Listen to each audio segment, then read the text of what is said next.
Sejumlah keluarga dari suku Anak Dalam atau SAD yang berada di Desa Mandi Angin, Kecamatan Rawas Ilir, Kabupaten Musirawas Utara atau Muratara, Sumatera Selatan, mendapatkan perhatian dari pemerintah setempat dengan pengobatan.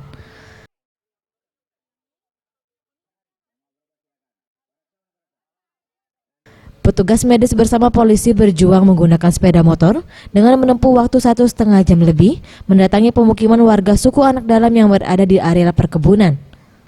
Sampai di lokasi, puluhan suku Anak Dalam mulai dari yang berusia 3 tahun hingga yang berusia lebih dari 50 tahun mendapatkan sedikit cara berhitung dan mengenal huruf yang dilakukan oleh Kapolres Musirawas AKBP Hari Brata. AKBP Hari Brata mengungkapkan kunjungan ini bentuk kepedulian polisi serta pemerintah yang memberikan pembelajaran serta bantuan kesehatan berupa obat-obatan kepada suku Anak Dalam yang dinilai sangat membutuhkan perhatian. Kita tetap mendukung, namanya suku Anak Dalam ini kan butuh bantuan. Dengan datangnya kita ke sini menambah kepercayaan mereka, dan kebetulan juga sehari sekali deh yo, ini obat darah tinggi. Kalau tidak pening-pening lagi, tidak usah diminum, tidak apa-apa. Disimpan baik, kapan ada itu.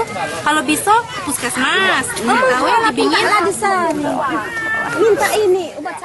Peri Setiawan, Sriwijaya TV.